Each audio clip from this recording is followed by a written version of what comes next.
Salam jumpa saudara dan saudariku terkasih dimanapun berada. Semoga kita semua dalam keadaan baik dan sehat. Dan semoga Tuhan yang Maha Baik selalu dan senantiasa menyertai kita. Saudara-saudari, pada sesi ini saya mengajak kita bergembira. Kenapa bergembira? Karena dalam waktu yang tidak lama lagi, Bapak Suci atau Paus Fransiskus akan mengunjungi Indonesia. Maka selaku umat beriman Katolik, kita patut berbangga karena pemimpin tertinggi kita akan datang ke Indonesia mengunjungi dan menyapa kita. Maka sesi ini saya beri judul Takhta Suci Vatikan, pastikan Paus Fransiskus kunjungi Indonesia September mendatang.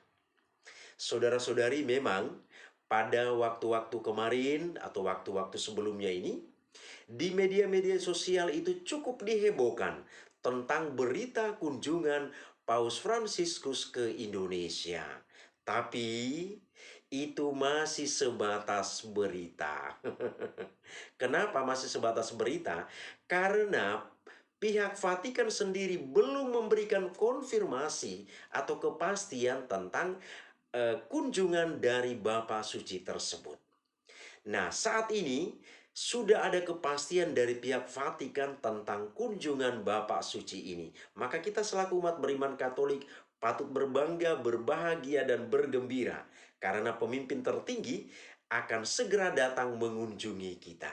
Saudara-saudari terkasih, setelah diumumkan secara resmi oleh pihak Vatikan pada hari Jumat tanggal 12 April 2024, maka pada hari Minggu tanggal 14 April 2024 pukul 3:54 WIB dini hari ini ya, saya mendapat pesan pribadi melalui WhatsApp tentang berita ini dari Pastor Dr. Markus Solokowuta SVD.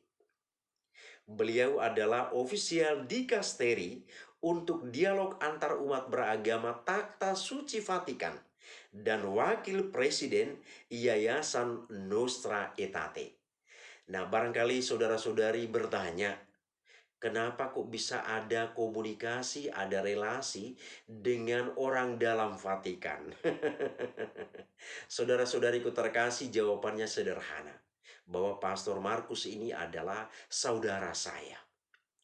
Nah, walaupun sebagai saudara saya, kami dalam berkomunikasi itu hanya menyangkut hal-hal umum. Pertama, barangkali kami bicara tentang keluarga kami yang ada di kampung seperti apa. Lalu yang kedua itu menyangkut hal-hal umum dalam gereja.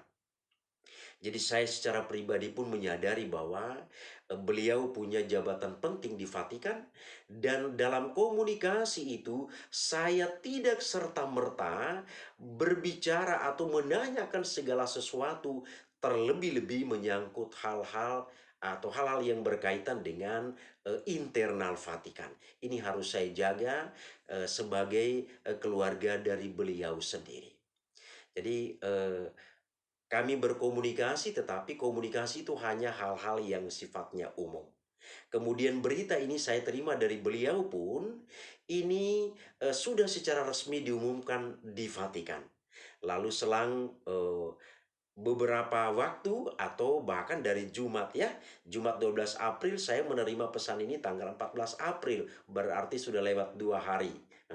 2 hari baru saya menerima berita ini tentang kunjungan Bapak Suci Paus Fransiskus ke Indonesia. Jadi komunikasi kami hanya menyangkut hal-hal yang sifatnya umum, jadi tidak bersifat pribadi, apalagi menyangkut hal-hal yang terkait dengan Vatikan. Kenapa? Karena komunikasi mereka ini pasti berada di dalam pengawasan. Maka kita harus menjaga ini dengan baik. Maka kalau saudara-saudari ada yang meminta kontak beliau dari saya, mohon maaf, saya tidak memberi. Karena apa? Ini menyangkut privasi beliau. Saudara dan saudariku terkasih, dikutip dari Vatican City, odiaiwu.com, pihak Takhta Suci Vatikan memastikan pimpinan umat Katolik sedunia, yaitu Paus Fransiskus, akan mengunjungi Indonesia September 2024. Sri Paus akan berada di Indonesia dalam lawatan resminya pada Selasa sampai dengan Jumat atau tanggal 3 sampai dengan tanggal 6 September 2024.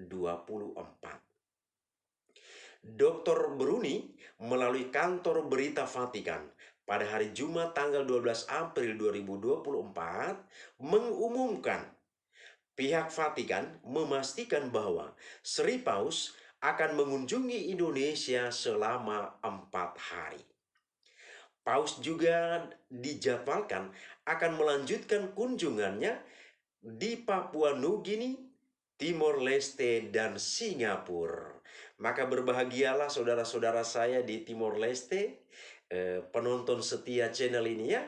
Jadi penonton channel ini banyak juga dari saudara-saudara saya dari Timor Leste. Maka umat Katolik di Timor Leste berbahagialah kita saudara-saudari bahwa Bapak Suci dalam waktu dekat ini atau tidak lama lagi akan menyapa saudara-saudariku di Timor Leste. Maka siapkanlah diri kita untuk momen istimewa ini. Nah, menurut Pastor Markus, Bapak Paus akan tiba di Indonesia tanggal 3 September dan tinggal di Indonesia sampai dengan tanggal 6 September.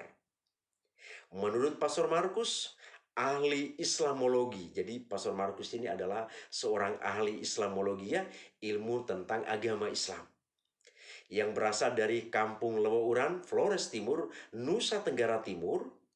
Setelah berada di Indonesia, Paus Fransiskus kemudian melanjutkan perjalanan ke Papua Nugini, Timor Leste, dan Singapura.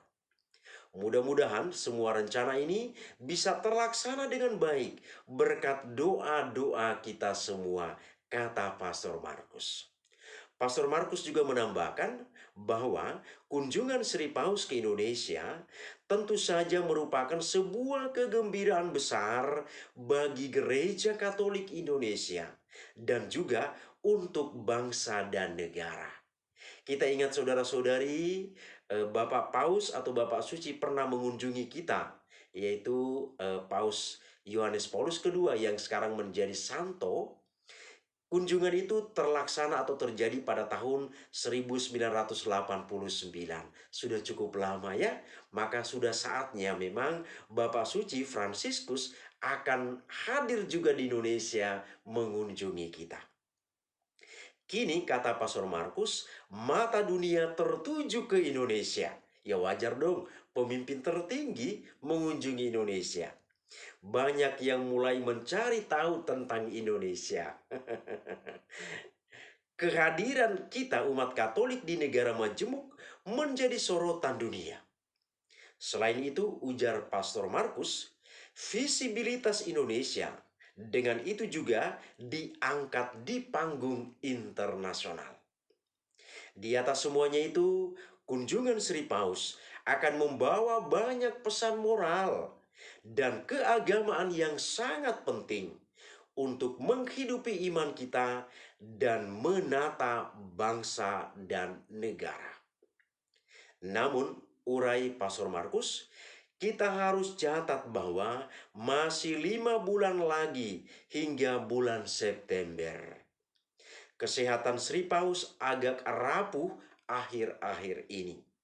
Oleh karena itu, dukungan doa sangat dibutuhkan agar rencana kunjungan ke Indonesia yang sebenarnya sudah ada pada tahun atau sudah terjadwal pada tahun 2022 tetapi dibatalkan karena pandemi atau COVID pada waktu itu, maka saat ini boleh terwujud karena kondisi sudah normal dan kita harap kondisi Paus juga kesehatannya dalam hal ini membaik. Saudara-saudariku terkasih, untuk itu kita selaku umat beriman Katolik di Indonesia, kita mendoakan itu di dalam intensi kita, intensi doa kita. Kita doakan Bapak Suci supaya beliau sehat walafiat hingga pada masanya nanti untuk mengunjungi dan menyapa kita di Indonesia. Maka kepada kita semua, kelompok-kelompok doa, para biarawan dan biarawati dan seluruh umat beriman Katolik, ini menjadi tanggung jawab kita bersama untuk mendoakan kesehatan Bapak Suci kita. Dan hingga akhirnya Bapak Suci bisa mengunjungi dan menyapa kita di Indonesia. Nah, saudara-saudariku terkasih, memang Bapak Suci ini kalau mau mengunjungi sebuah negara itu bukan main-main. Segala sesuatu yang ada di tempat itu memang harus dipersiapkan dengan baik, dengan matang. Nah, barangkali umat Katolik bertanya, seperti apa sih kira-kira kedudukan dari Bapak Paus itu sehingga kedatangannya atau kunjungannya ke sebuah tempat atau sebuah negara itu begitu luar biasa. Maka kita coba lihat, saya mengajak kita lihat beberapa poin penting tentang siapakah Paus itu sebenarnya. Pertama, Paus itu sebagai uskup Roma menggantikan Petrus. Kita ketahui saudara-saudariku terkasih bahwa Bapak Paus itu juga adalah seorang uskup. Dan kedudukan Roma itu atau kedudukan di Roma itu pertama-tama adalah posisinya Santo Petrus. Jadi ketika Paus menggantikan posisi ini, maka beliau menggantikan posisi Petrus sendiri. Dan kita ketahui dalam ajaran iman kita bahwa Petrus adalah paus pertama dalam gereja. Dan hingga saat ini paus dalam gereja Katolik berjumlah 266 orang. Jadi Paus